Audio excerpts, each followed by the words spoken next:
Hello, everyone, and thank you for being here with us this afternoon. I'm Elena Giordano. I'm an energy transition reporter at Politico. So I cover the energy transition. I talk about renewables, nuclear, grids, electrification, and that's exactly what we're going to be covering here today in this panel. Because Europe has made electrification the backbone of its climate and industrial strategy. From electric vehicles and heat pumps to data centers and hydrogen, almost every transition pathway assumes one thing: a massive increase in electricity demand. But there is a growing problem. The infrastructure is not moving at the same speed as the political ambition. Across Europe, projects are stuck waiting for grid connections. Permitting can take years, congestion is increasing, and governments are beginning to clash over who plans, pays, and controls the infrastructure behind the transition. So today's discussion is really about whether Europe's electrification strategy can move from political ambition to physical reality.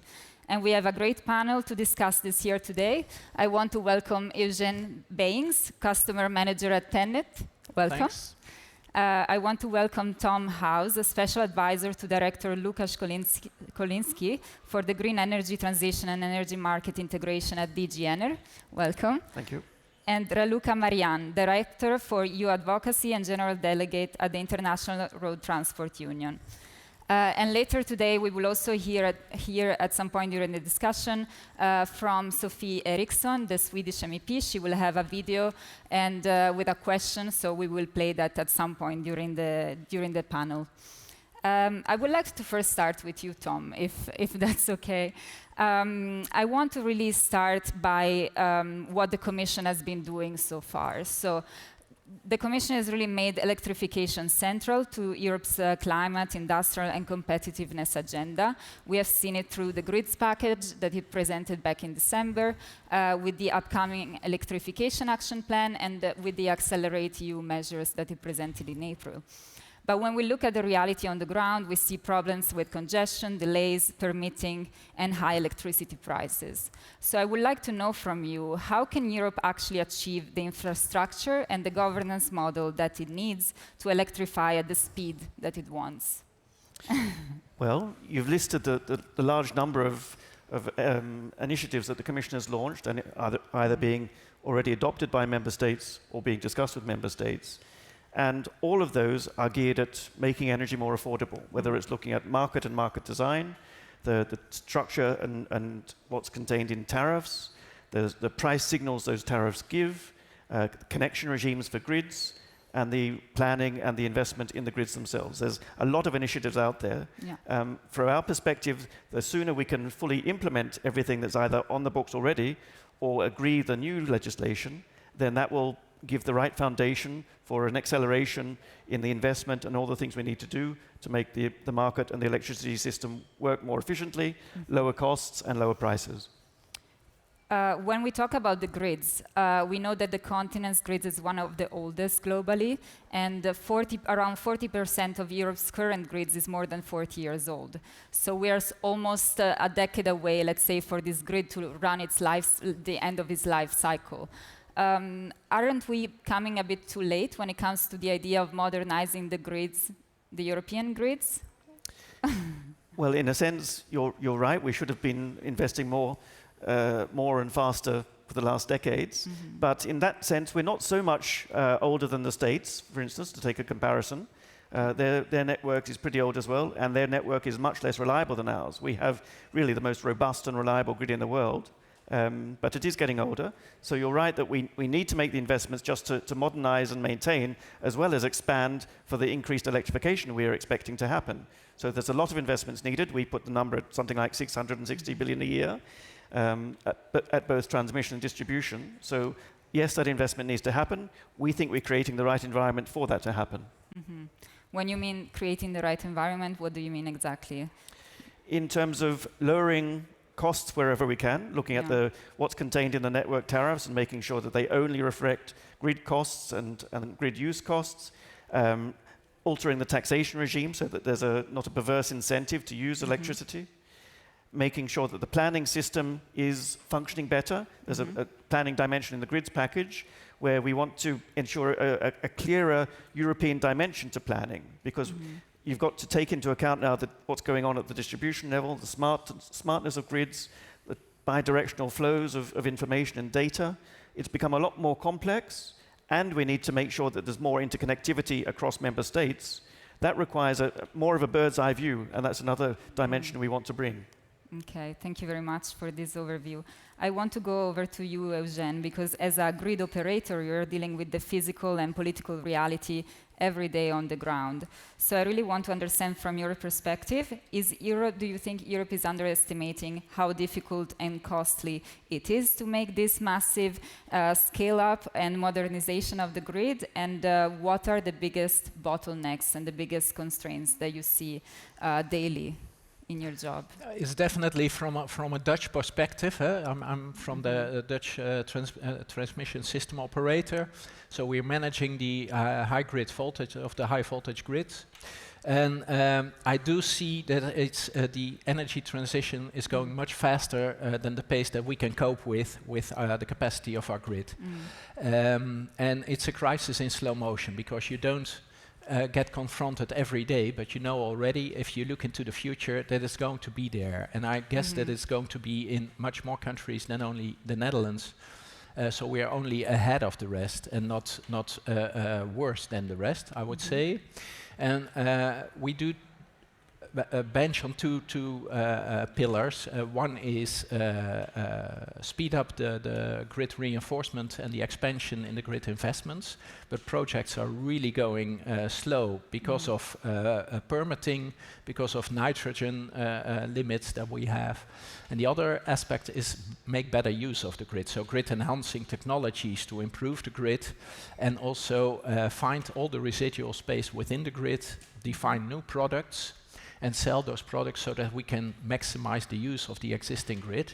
To do that, you need to have insight in the capacity of the grid, in what the assets can bear, and not the entire grid has been digitalized before. So we have to fasten that and speed that up as well.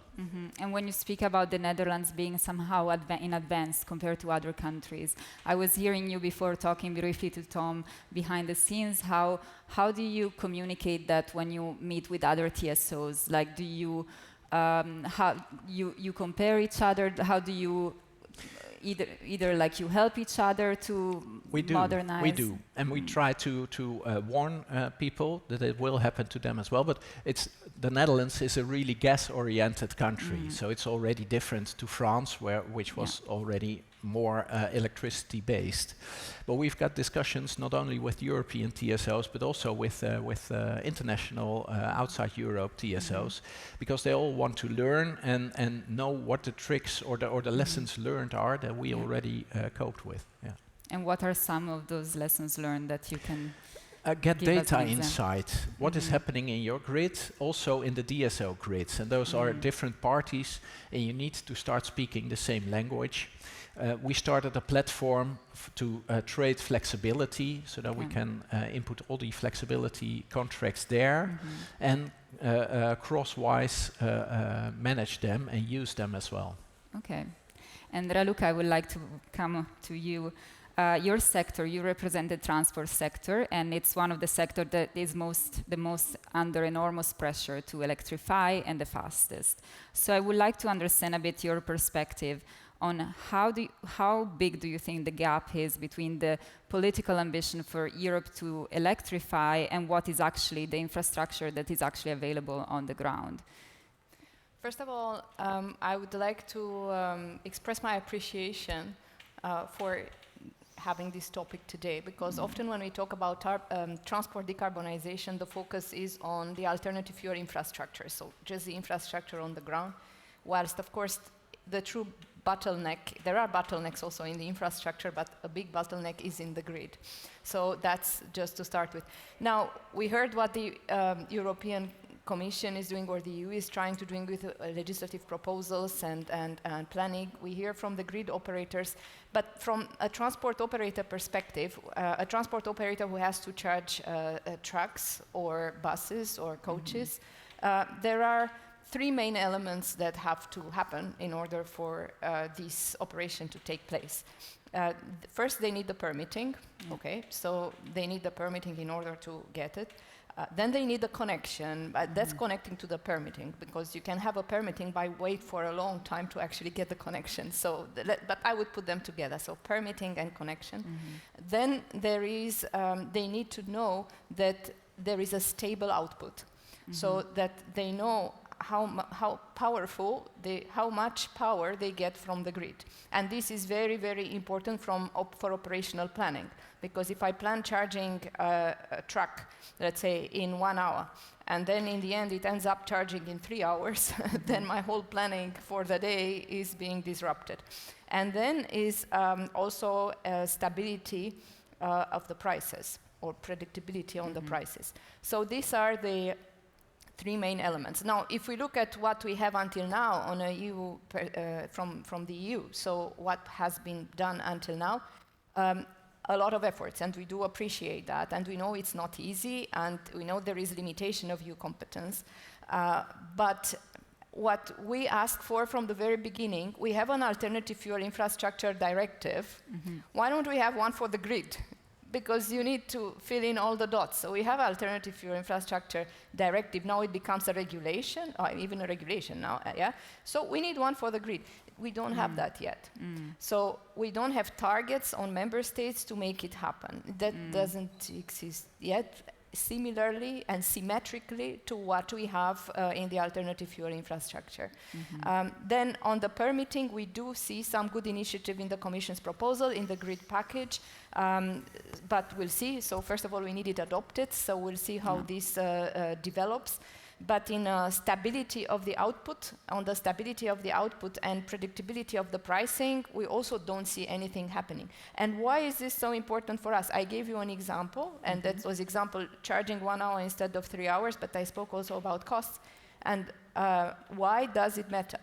Because for us, charging the truck is an essential part of the total cost of ownership. Having control over charging is an essential part of that. And we keep talking about total cost of ownership for, in the case of electric trucks, in order to make the business model viable. If we don't have control on the total cost of ownership, because we do not have control over the electricity part, the charging part of the equation, then it's very difficult to go full-heartedly and embrace the model. And it's not only the electricity expenses, it's the waiting hours as well. Yes. Can imagine. And I would like to go to you, Tom. What do you think about what Raluca was suggesting about creating a directive and also some targets for member states when it comes to the grid?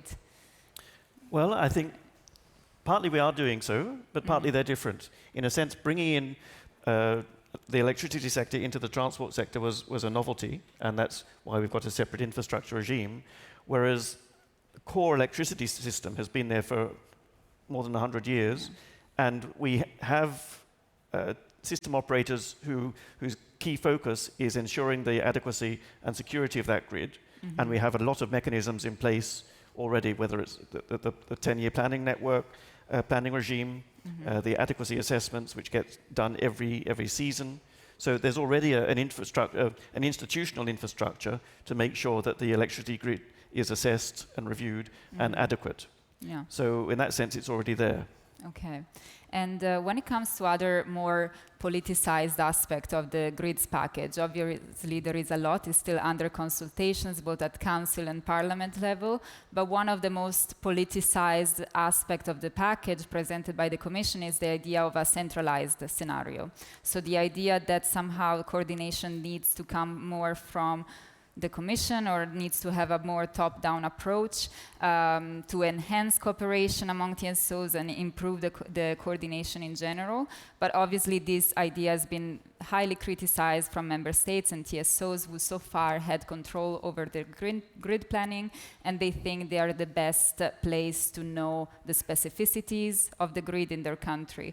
So I would like to understand a bit from you, what is exactly concretely the idea of the centralized scenario? Because it seems from what we are hearing, that is still not too clear to many people what exactly the Commission is proposing. Will it mean that the Commission will have full oversight? Will it create a new department? Will new people will be hired for new positions on this? And can you give us a bit of a more concrete picture? Sure. I think the difference between what we're proposing and the current regime has been exaggerated.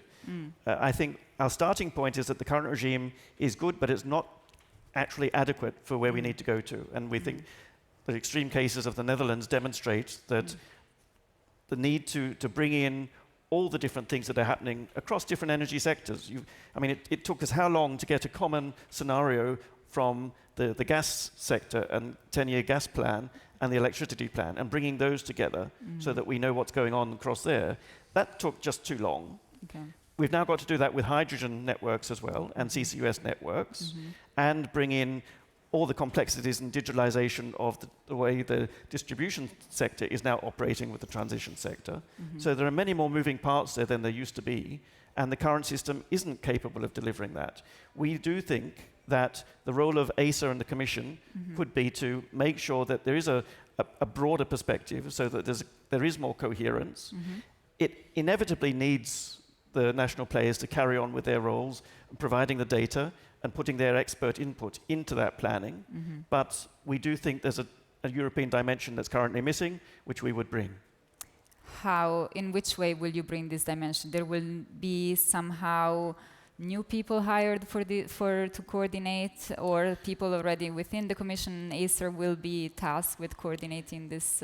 It's a mixture of both. It depends a little bit on what the final text of the legislation will say. But yes, we're expecting to enlarge the role that we in the Commission play, in whether it's the JRC or with us in different forms, the role that ACER will play in terms of using the platform. We'll certainly build on the transparency platform that exists and use the data that's coming from that to make it more transparent at the same time. So the details of that will depend on what the final text looks like. Okay. And I would like to go to you, Evgen, because what we are hearing is that the current system is not working or will not be sufficient for the expansion of the grids and where we want to get with our electrification goals. Do you agree that this is the case? Well, I think that from a Dutch perspective, we're doing our utmost, and I don't know whether we can do and enlarge that. We invest last year about 15 billion euros. So, but I do agree that we could have some European guidance on looking at the system from a system perspective, from all aspects in there. As long as it doesn't throw us back in the pace that we need ourselves. What are you afraid that it could? In which way could you throw you back? Well, if it takes a lot of talking without getting somewhere, then we should realize that we don't have that time. And I see that every day, because we've got about 15,000 people on a waiting list, waiting to get a connection and capacity to the grid. So every day that is being prolonged is costing the society a lot of money, a lack of development, housing that can't be connected. So it's really, it's now or never, I would say. Raluca, I would also like to ask your opinion on this. Would you be in favor of a more centralized approach at European level, or do you fear it would risk adding an extra layer of complexity? The targets we have are set on a EU level. So we have targets on manufacturers. Now we are even talking about targets on member states on the demand side. So there are targets. And for many years, it's not a discussion which started yesterday. For many years, we see that the grids haven't been able to deliver.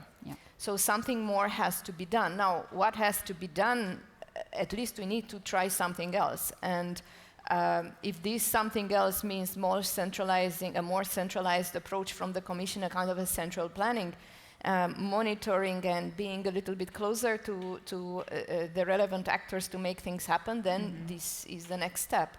So just one word about the size of the problem, let's say from our perspective. only trucks, I'm not even talking buses and coaches yet, only for trucks, if we want all of them in the European Union to be electrified, we would talk about 400 tetrawatt hour. So this is like the equivalent of 100 million average household consumption in a year. So this is, and for one truck alone, is the equivalent to, just to charge one truck, like a normal one, 40-ton truck, is the equivalent of about 120 average households. So we are talking about huge needs that we have. We see that we have members that apply for permits, they don't get it because there is not enough grid, so something has to be done. If this is more centralized approach from the Commission, yes, more centralized approach from the Commission. We wouldn't call it a centralized approach. We're calling it a more coherent approach, which brings the European perspective. Centralized implies that we're taking the role and authority of TSOs and NSOEs and national regulators away. And that's crazy, because we cannot build such a thing without those players. It should coordinate and limit constraints Yes. wherever possible. Yeah. Yes. What we are hearing at council level, at least the member states seem to agree that TSOs and NSOEs still need to have a very key role when it comes to drafting the methodology of this scenario. Do you agree with this idea? They're the experts. Inevitably, they're going to be the ones who are providing the input to this. But we've already seen with the existing regime, when you look at the annual assessment of adequacy assessments and the 10-year planning, we don't want to get bogged down in long methodological discussions where processes can be delayed 1 year or 2 years. As you say, we just don't have the time for that. So we need to make sure that that expert input does come in, but we need to make it as fast and as streamlined as possible. Okay, thank you. Another very politicized topic is the one around congestion revenues. The Commission has proposed for member states to use at least 25% of the revenues made through congestion to finance cross-border projects. And some member states that have made relatively good income from these congestion revenues are saying that somehow they see themselves penalized because they are able to export low-priced electricity, but now they will have to revert this income into projects that will be also beneficial for other countries. So we have a little video that Swedish MEP Sofie Eriksson has sent us. She has a question directly for the Commission. So we would like to play this video now, and then we will go back to the discussion. Hello everyone, and thank you to Politico for letting me speak here today, and many apologies for not being there present in person. My question: why has the Commission been quite resistant in letting Sweden decide on how we should use our internal congestion revenues for other measures than currently allowed? A bit of a background. Sweden makes up about 2.3% of EU population. Yet we hold around 55% of all unused congestion revenues in Europe. Currently around 8 billion euros. This is a consequence of having 4 very interconnected bidding zones, all with different types of electricity production and demand. Most of this money comes directly from Swedish households and businesses through electricity flows between our own bidding zones. At the same time, many other member states collect large revenues but leave no unused funds behind. So let us be honest. The Commission's ring-fencing proposal in the grids package will affect Sweden to a much larger extent than other member states. What I would like to see is that Sweden should be allowed to decide for itself what to do with revenues collected from our own consumers, so that we can consider the full picture of our energy system. That is essential if we are to continue delivering secure, affordable, and clean energy both for our own citizens and for Europe as a whole. Thank you. So, Tom, I would like to come to you first. Why do you think Sweden, or do you think Sweden should lose the flexibility over the use to make with the congestion revenues? there's lots of things to come back to here, but I'll start with your introduction point as well, which illustrates that why the Commission is deeply misunderstood. The proposal was for 25% of unused revenues, so not total revenues. And as the MEP said, most member states use their revenues immediately to reinvest in congested networks, so they don't have them. In a sense, that's exactly what should be happening. These congestion charges paid by people suffering the congestion should then be reinvested to ease the congestion. Now, the existing electricity regulation already sets the framework for how member states spend their revenue. So that's already been agreed by member states in years gone by. We're just proposing an amendment to that. So it's not the Commission coming in with a new regime and taking money away from member states. We're simply reinforcing the existing regime to make sure the monies are spent on what they should be spent on. So that's one aspect I'd mention. The other aspect, in terms of Sweden's particular situation with the internal revenues raised from internal bidding zone congestion, that's being precisely targeted in the Council proposal for an amendment to the proposal, which is to exclude internal bidding zone congestion revenues. So, Swedish problem solved. Great. And so, as I say, it's a fraction of the unused monies. And the other aspect is we do believe we shouldn't be treating congestion revenues as an extra pot of government money to be used on n'importe quoi. We think it should be targeted to be used on relieving the congestion where the congestion revenues are being raised. But now we've focused it, we've said, okay, it's congestion revenues on cross-border congestion and bidding zones. And that's where, if you haven't already spent it, if there aren't such urgent priorities, we don't want you to be spending it on non-related things. Either you spend it, and I mean, it will continue to be managed by the TSOs as well. So it's not Brussels taking money away and spending it separately. It's all managed at the national level by TSOs and being spent on what it should be spent on. Eugen, you're also a bit of an expert on congestion revenues or congestions in general. Do you think so far the way it has been used has not been efficient enough, and do you have some ideas as well on how they can be used more efficiently? As far as I know, it's already been regulated, but you also stated that.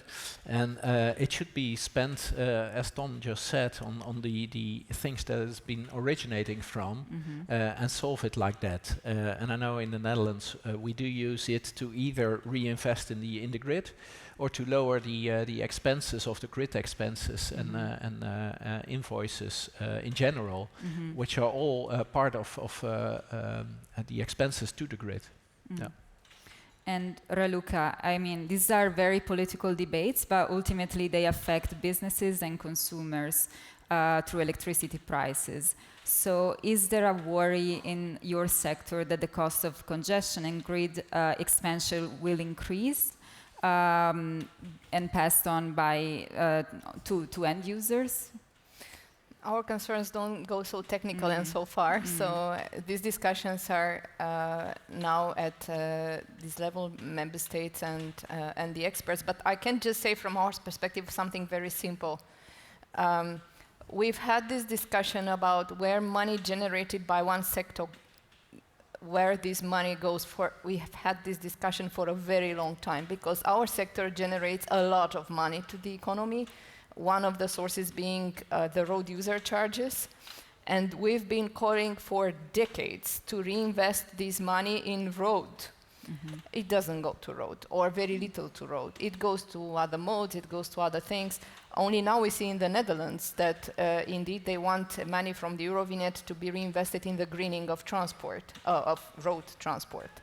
So I'm not surprised about the discussion they are having here, and obviously, that's it goes without saying that if the costs grows, all costs that grow are ultimately most likely passed on to the others, so we should be concerned. But again, we are not there with our concerns. We have many more other concerns, one of them being that we would also like to see money we generate more invested in the greening of transport, road transport.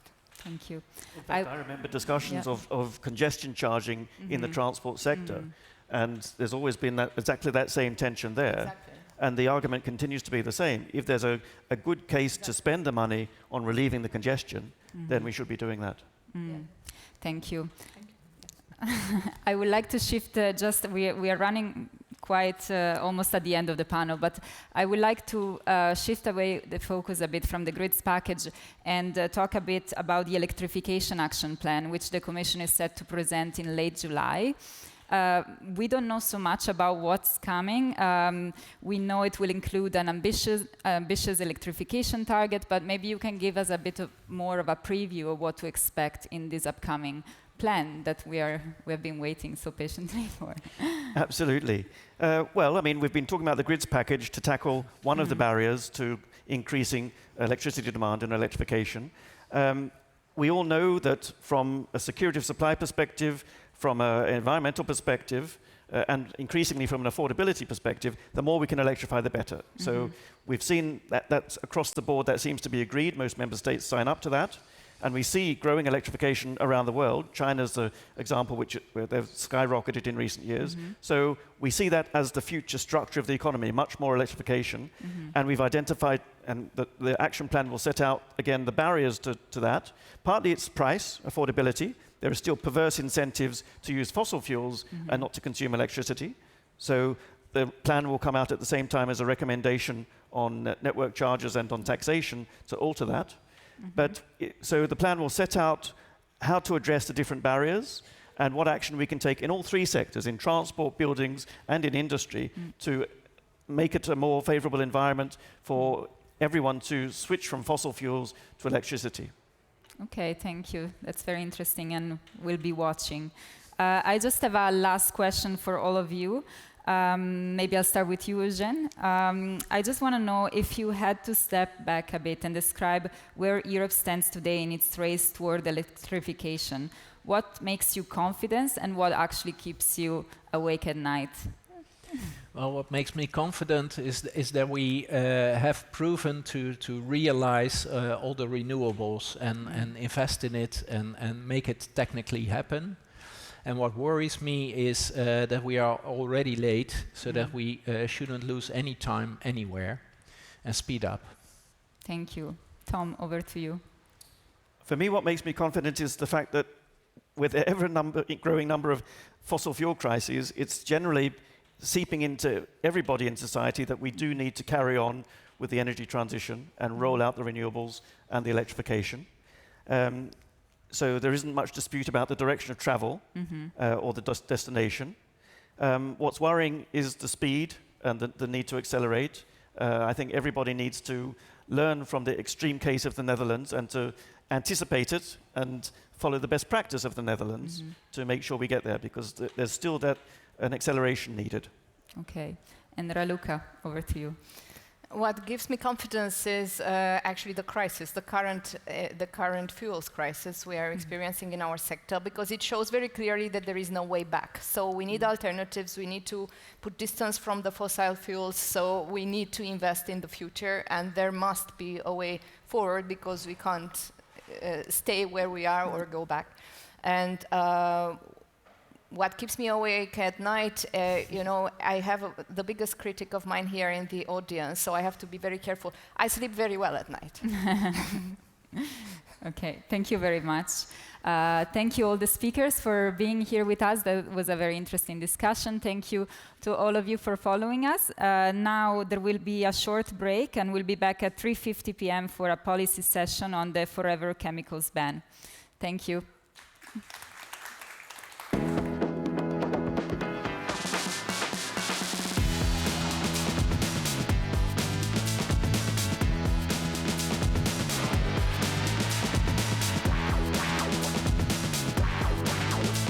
Are united in diversity. We are very heterogeneous in our opinion. We do live in our open democracies. Discussion is all open and loud, and I'm not for that. What is European Union? What is freedom? How we learn together.